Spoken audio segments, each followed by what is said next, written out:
9월 11일 새벽 기도를 시작하도록 하겠습니다. 오늘 우리에게 주시는 하나님의 말씀은 창세기 42장 18절에서 38절까지의 말씀입니다. 창세기 42장 18절에서 38절까지의 말씀입니다. 제가 가진 구약 성경 65면에 있습니다. 본문이 길기 때문에 읽기는 18절부터 25절까지 읽도록 하겠습니다. 사흘 만에 요셉이 그들에게 이르되 나는 하나님을 경외하노니 너희는 이같이 하여 생명을 보존하라. 너희가 확실한 자들이면 너희 형제 중 한 사람만 그 옥에 갇히게 하고 너희는 곡식을 가지고 가서 너희 집안의 굶주림을 구하고 너희 막내 아우를 내게로 데리고 오라. 그러면 너희 말이 진실함이 되고 너희가 죽지 아니하리라 하니 그들이 그대로 하니라. 그들이 서로 말하되 우리가 아우의 일로 말미암아 범죄하였도다. 그가 우리에게 액을 할 때에 그 마음의 괴로움을 보고도 듣지 아니하였으므로 이 괴로움이 우리에게 임하도다. 르우벤이 그들에게 대답하여 이르되 내가 너희에게 그 아이에 대하여 죄를 짓지 말라고 하지 아니하였더냐. 그래도 너희가 듣지 아니하였느니라. 그러므로 그의 빚값을 치르게 되었도다 하니 그들 사이에 통역을 세웠으므로 그들은 요셉이 듣는 줄을 알지 못하였더라. 요셉이 그들을 떠나가서 울고 다시 돌아와서 그들과 말하다가 그들 중에서 시므온을 끌어내어 그들의 눈앞에서 결박하고 명하여 곡물을 그 그릇에 채우게 하고 각 사람의 돈은 그 자루에 도로 넣게 하고 또 길 양식을 그들에게 주게 하니 그대로 행하였더라. 아멘. 오늘 25절까지 읽었습니다. 사실 오늘 본문의 말씀은 18절에서 38절까지의 말씀입니다. 오늘 본문을 보시면 오늘 본문 이 42장은 가나안이 기근에 들게 되는 것이고 가나안이 기근에 들게 되자 야곱이 요셉의 형 10명을 애굽으로 보내는 것으로 시작을 합니다. 아마도 막내 베냐민을 보내지 않았으니까요. 막내 베냐민을 보내지 않았던 이유는 실제로 보시면은 라헬과 관계되는 사람은 라헬이 있고 그 다음에 아내 라헬과 그 다음에 요셉과 베냐민인데 지금 본문의 이 시기는 라헬도 이미 죽었고 그 다음에 요셉도 지금 잃은 상태로 지금 기억하고 있으니까요. 베냐민까지 잃을 수 없다고 생각해서 베냐민은 보내지 않은 것으로 보입니다. 드디어 요셉의 형들은 요셉을 만나게 되죠. 그리고 또 당시 요셉의 위치를 보시면은 6절에 42장 6절에 나와 있는데요. 나라의 총리다 이렇게 말하고 있습니다. 우리가 흔히 쉽게 생각하면 그 나라의 2인자다 이렇게 생각하지만 그것이 정확하게 2인자인데 어느 위치에 있는 것인지는 사실 우리가 알 수는 없습니다. 요셉의 형들을 보시면 요셉의 형들은 요셉을 알지 못하죠. 그러나 요셉은 어떻게 했습니까? 알아보았습니다. 물론 이것도 20년 정도가 지난 상태이기 때문에 당연히 못 알아보는 것이 오히려 당연한지도 모르겠습니다. 그리고 요셉은 그 자리에서 형들을 시험하고 그들을 정탐꾼으로 몰아세웁니다. 그러나 형들은 그냥 곡식을 사기 위해서 왔다라고 변호를 하는 장면이 나오죠. 그래서 요셉은 형들에게 그 정탐꾼이 아니라는 것을 증명하기 위해서 처음에 제시한 것은 뭐였냐면은 9명이 볼모로 잡혀라. 그리고 한 명만 가서 막내를 데리고 오라 라는 것이었습니다. 그들의 말이 진실이다라는 걸 증명해 보이라는 것이죠. 그러나 확실히 결정을 하지 못해서인지는 몰라도 오늘 말씀을 보시면은 10명 모두를 3일을 가두게 됩니다. 그 이후에 시작되는 본문이 바로 오늘 본문 시작인 것이죠. 그리고 18절에 보시면 그 본문을 시작하면서 갑자기 요셉도 하나님을 경외한다라는 말을 하고 이 형들과 두 번째 만남을 가지는 것으로 보여요. 그리고 지난번에는 그 9명이 남고 한 명이 가서 데리고 오라 라는 것을 바꾸어서 한 명만 남고 9명이 가서 막내를 데리고 오라는 것으로 계획을 변경하게 됩니다. 그리고 21절에 보시면 형들은 왜 이런 일이 우리한테 있을까라는 것을 생각하게 되죠. 그러면서 지난날 아우의 일로 말미암아 범죄하였도다라는 것을 표현하는 걸 보면 요셉을 판 일, 그것을 굉장히 후회하는 것으로 보입니다. 이 사실에 대해서 그 맏형인 그 루벤의 경우도 보시면 22절에 그의 핏값을 치르게 되었도다 라고 고백을 합니다. 아마 이 모든 사건에 대해서 지금 요셉의 형들은 요셉을 판 사건과 연관시키는 것으로 보입니다.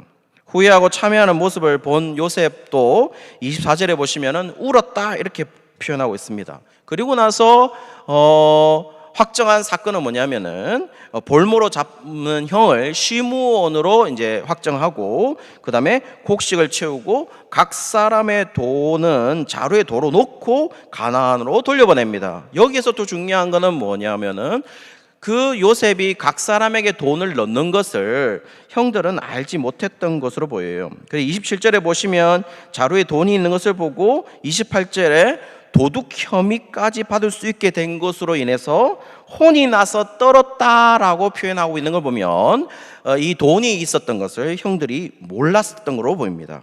그리고 나서 이제 가나안에 도착하게 됩니다. 가나안에 도착을 해서 야곱에게 이 사실들을 쭉 설명하기 시작해요. 그게 어디서부터냐면은 29절부터 35절까지 설명하게 됩니다. 이 이야기를 들은 야곱의 야곱의 촌평이라고 말할 수 있을 것 같은데요. 거기 보시면 36절에 뭐라고 말하냐면은 너희가 나에게 내 자식들을 잃게 한다라고 말하고 있어요. 그런데 이에 대해서 왜냐하면 시므온을 거기 뒀지 않습니까? 그래서 또 자식들을 요셉을 잃었는데 또 잃게 한다. 그리고 다시 또 만약에 예를 들어서 베냐민까지 데리고 가면 또 잃게 만드는 것이다 라고 지금 야곱은 생각하고 있는 것 같아요. 그런데 루벤이 자신의 아들들을 걸고 베냐민의 안전을 맡겨달라 이렇게 말하고 있지만 야곱은 실제로 이 맏아들인 이 베냐민을 루벤을 그렇게 신뢰감 있게 보지는 않는 것으로 보입니다. 왜냐하면은 물론 첩이지만 빌라를 범한 사건이 있지 않습니까? 그래서 신뢰가 떨어질 대로 떨어져 있는 상태입니다. 그래서 야곱이 절대로 이것을 베냐민을 데리고 갈 수 없다라고 허락을 하지 않죠. 거절하게 됩니다. 그러면서 42장은 마무리가 되어 갑니다. 자, 여러분 본문을 보시면은 이 본문 속에서 결국 무엇을 말하는 것일까요? 사실 굉장히 애매한 본문이지만 여기에 보시면 세 가지 캐릭터가 나오게 되죠. 요셉의 형들, 그 다음에 야곱, 그 다음에 요셉 이렇게 나오게 되는데요. 먼저 요셉의 형들을 살펴보시죠. 이 일을 통하여서 요셉의 형들은 어떻게 하나요? 요셉의 형들은 이 사건에 대해서 자신들이 해석을 내놨는데요. 그 해석이 뭐냐면은 우리가 요셉을 버린 일, 요셉을 팔아버린 일에 대한 보응이다 이렇게 생각을 하고 있습니다. 그리고는 20년 만에 회개를 하고 있어요. 그리고 이렇게 얘기하고 있죠. 지금 고통을 당하고 있는, 지금 형들이 당하고 있는 이 고통을, 지금 자신들이 받는 이 괴로움을 무엇과 지금 일치시키고 있냐면은 요셉이 구해달라고 했던 요셉의 그 괴로움과 동일시하고 있어요. 21절에 보시면 이렇게 되어 있습니다. 21절에 그 마음의 괴로움을 보고도 듣지 아니하였으므로 이 괴로움이, 그러니까 한마디로 괴로움을 지칭을 했죠. 이 괴로움이 우리에게 임하였다. 그러니까 요셉이 그때 당시에 가졌던 그 괴로움이 지금 이 괴로움이 우리에게 임했다라고 말을 하고 있다라는 것이죠. 근데 성도님들 어떠신가요? 이 본문에서 물론 많은 주석가들이 봐라, 회개가 중요하다라고 얘기를 하지만 물론 회개가 중요합니다. 왜냐하면 지금 특별히 이 코로나 시대에서는 지금 이 언론이 말하는 거 보면 이 코로나가 이 괴로움을 당하고 있죠. 우리가 괴로움을 당하고 있는 이 시점에서 모두 남의 탓을 하고 있죠. 뭐 누구 때문에 이런 사태가 왔다, 누구 때문에 방역이 실패했다. 물론 그것이 진실일지는 모르지만 지금 우리에게 필요한 것은 그런 것이 아니죠. 우리 자신을 바라보고 우리가 죄인임을 알고 회개해야 하는 것이 더 중요한 시기라는 것을 말해주고 있어요. 왜냐하면 형들을 보시면 회개하고 있지 않습니까? 물론 지금 이 시기를 보면 그것이 본문에 어떻게 보면 말해주는 것이다 라고 말해 줄 수도 있을 것 같아요. 그러나 지금 이 본문에서 형들이 가져야 되는 자세는 분명히 회개해야 되는 것이 맞지만, 그것을 이 본문 자체는 그렇게 비중 있게 다루고 있는 것은 아닙니다. 그건 나중에 다시 한번 설명해 드리겠는데요, 두 번째 인물을 보시죠. 야곱입니다. 야곱은 어떻습니까? 이 사건에 대해서 완전하게 인간적 모습만 보이죠. 29절에서 35절까지 요셉의 형들의 보고를 받습니다. 이 사건에 대해서 어떤 일이 있었다 하는 걸 봤죠. 그리고 이 야곱의 마음은 완전히 무너집니다. 그리고 35절에는 자루에 있는 돈 뭉치를 보고 그들이 이야기해서 요셉이 그 형들에게 잘 보내준 것으로 보이지 않는데, 다시 말해서 요셉이 그 형들을 잘 대해준 것으로 보이지 않습니다. 왜냐하면 요셉인지 알지도 못하고, 요셉은 철저하게 굉장히 냉정하게 대하거든요. 그렇기 때문에 잘 대해준 것이 아닌데 자루에 돈이 들어있다? 그러면 어떻게 생각했을까요? 아마 시므온을 볼모로 하고 그 어떤 것에 대해서 돈을 받은 게 아닐까? 라고 생각했는지도 모르겠습니다. 왜냐하면 36절에 보시면 시므온도 없어졌다 라는 걸 말하는 걸 보면 그런 의심을 표현하고 있는 것으로 보이기도 해요. 어쩌면 창세기 저자는 이것을 통하여서 지금 그들이 요셉도 그렇게 팔았다라는 사실을 엄격하게 말해서 고발하고 있는 것으로 보입니다. 야곱은 지금 요셉을 잃은 사건의 트라우마가 너무 크기 때문에 시므온 또한 그렇게 잃었다는 생각을 했을 가능성 아주 높다고 말할 수 있겠죠. 그러므로 베냐민을 그렇게 잃을 수도 있기 때문에 베냐민을 절대로 보내지 못하겠다라고 결론을 내리게 됩니다.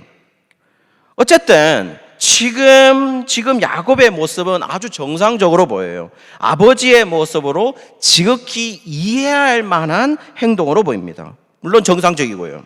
근데 이 모든 반응이 훗날에 다시 보게 되겠지만, 이 모든 반응이 하나님의 계획과 일치하는 것은 아니라는 것이죠.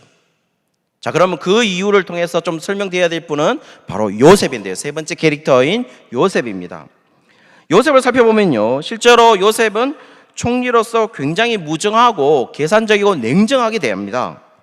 어쨌든 야곱과 모든 가족들을 애굽으로 끌어들이기 위해서 상당히 노력하는 것으로 보여요. 처음에 어떻게 했습니까? 원래 9명을 볼모로 잡고 1명을 보내려고 했죠. 그런데 그 계획을 바꾸지 않습니까? 바꾸어서 1명만 볼모로 잡고 9명을 보내는 장면을 보면, 만약에 9명을 볼모로 잡은 상태에서 9명 다 잃게 되었구나라고 생각한다면 야곱이 뭡니까? 그것의 가능성에 대해서 생각하고 있기 때문에 9명을 다 잃을 수 있다는 생각 때문에 오히려 애굽으로 오지 않겠죠. 그래서 실제로 이것을 바꿨을 가능성, 이 계획을 바꿨을 가능성이 높아 보입니다. 물론 본문에 나타나지는 않습니다. 어쨌든 요셉은 분명히 의도가 있다고 볼 수 있습니다. 그리고 지금 요셉의 형들이 분명히 분명한 의미로는 받아들였을지는 모르겠지만, 믿었는지 안 믿었는지는 알 수는 없어요. 그런데 요셉의 정체성을 어떻게 드러내고 있죠? 요셉 스스로가 18절에 나는 하나님을 경외하는 자다라고 말을 하고 있어요. 그런데요, 그 요셉이 말한 의도와 요셉이 형들이 받은 의도가 전혀 다르게 느껴집니다. 왜냐하면 만약에 요셉이 말한 의도가 나는 하나님을 경외하는 자다라는 것을 그대로 정확하게 요셉의 의도와 함께 만약에 이해를 했다면 어떻게 애굽의 총리가 우리와 같은 하나님을 믿고 있지? 라고 의심했을 건데요, 그렇게 들었던 것이 아닌 것으로 보여요. 왜냐하면 요셉은 지금 계속 이집트 말로 하고 있거든요. 23절에 보시면 통역을 세웠다라고 말을 하고 있고, 분명히 내가 하나님이라는 단어도 그 애굽 말로, 이집트 말로 했을 것이고, 그 이집트 말이 그냥 단순하게 그들이 믿는 신으로 통역되었을 가능성이 높기 때문에 분명히 뭡니까? 그들 형들의 입장에서는 자기가 믿는 하나님이라고 믿지 않았겠지만, 그러나 요셉은 당신들이 믿는 하나님과 분명히 동일한 하나님으로 지시했기 때문에 요셉의 정체성은 분명히 드러납니다.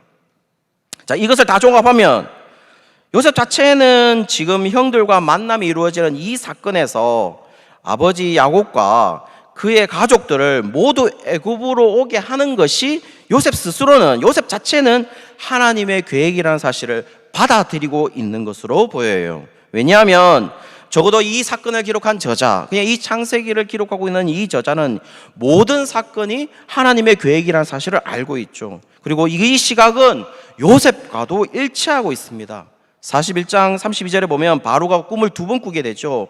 그 2번 겹쳐 꾸신 것이 하나님이 이 일을 정했기 때문이다라고 41장 32절에 이야기하고 있어요.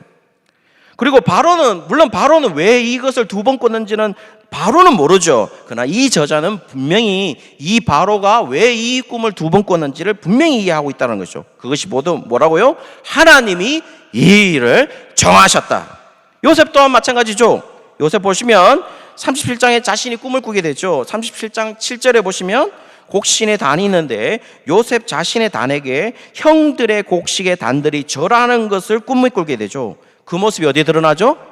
42장 6절에 보시면은 형들이 그대로 요셉에게 절했다 하는 것이 그 꿈의 성취로 보여지는 것이고, 그거는 요셉도 알았을 가능성이 높고 창세기 저자는 더 분명하게 그게 성취라는 사실, 그 꿈의 성취라는 사실을 정확하게 보여주고 있다는 것이죠. 한마디로 뭘 말하는 것이죠? 이 모든 것이 하나님의 계획이었다라는 것입니다. 20년이 지났지만 형들은 요셉을 알지 못했습니다. 근데 요셉은 형들을 알아봤다라고 말하고 있어요. 근데 단순히 이것도 창세기 저자가 단순히 형들을 알아봤다라는 것으로만 의미하는 것이 아니라 요셉의 형들은 지금 하나님의 계획을 전혀 모르는 것이죠. 요셉을 모르는 게 아니라 요셉을 향한, 그리고 그 가족을 향한 하나님의 계획의 성취를 이해 못했죠. 그러나 요셉은 이것이 꿈의 성취라는 것을, 자신이 꾸었던 꿈의 성취라는 것을 분명히 이해했다는 것입니다. 지금 우리에게 말해주고 있는 것이 무엇일까요? 요셉이 엄청 믿음이 대단했다라는 것을 보여줄까요? 그게 아니라 결국 하나님의 계획대로 하나님은 그 역사를 진행하고 있다라는 것입니다. 자, 그러면요, 이 세 캐릭터를 통하여서 우리에게 알려주는 것은요, 누군가는 그것을 하나님의 계획으로 알고 있고 누군가는 하나님의 계획으로 인지하지 못하고 있다는 겁니다. 그렇다면 우리는 어디에 서야 될까요? 적어도 하나님의 계획임을 인식하는 요셉의 그 모습으로 우리는 나와야 되지 않겠습니까? 나중에 이야기지만 요셉은 결국 그 가족들을 다 애굽으로 오게 만듭니다. 그리고 기근이라는 재앙에서 살리게 되죠. 나중에 나타납니다. 자, 그러면 성도님들, 실제로 우리가 살리게 하는 것은 무엇일까요? 정말 우리가 살 수 있는 게 뭘까요? 엄청난 전략이나 엄청난 이성적 지식이나 엄청난 가족애가 아니죠. 그것이 중요한 것이 아니라, 물론 그것이 중요하지 않다라는 게 아닙니다. 지금 본문이 말하는 것은 정말 우리를 살리게 하는 것이 무엇이냐? 엄청난 전략이나 엄청난 이성적 지식이나 엄청난 가족에게가 아니라, 그것보다 우리가 먼저 알아야 되는 것은, 우리를 살리게 하는 것은 바로 하나님의 계획이라는 것이죠. 그것으로 역사가 흘러간다는 것입니다. 그것으로 우리가 살게 한다는 것입니다. 나중에 요셉이 자신을 애굽으로 먼저 보낸 것에 대해서 뭐라고 고백하냐? 자신과 가족을 살게 하기 위한 것이다 라고 고백합니다. 사랑하는 성도님들, 지금 우리를 살리게 하는 것이 무엇일까요? 우리를 살리게 하는 것은 우리의 생존력이 아니라 바로 하나님의 역사임을 고백하고 있다라는 것입니다. 오늘 그 우리를 살리게 하는 그 하나님의 역사를 오늘 경험하는 우리 모든 사랑하는 성도님들 되시기를 주의 이름으로 축원합니다. 오늘 금요일입니다. 우리 선교를 위해서, 그리고 이 땅을 위해서 함께 기도하고, 하나님, 우리 선교사님들 그리고 선교 지역들 하나님 살려주시옵소서. 그리고 이 나라 하나님 살려주시옵소서. 하나님이 고쳐주시고 하나님의 계획임을 알고 그 계획에 모든 사람들이 엎드릴 수 있는 그런 시간 될 수 있도록, 그래서 하나님의 역사를 경험하는 오늘 하루가 될 수 있도록 하나님 붙들어 주시옵소서. 이와 같은 점을 함께 기도하도록 하겠습니다.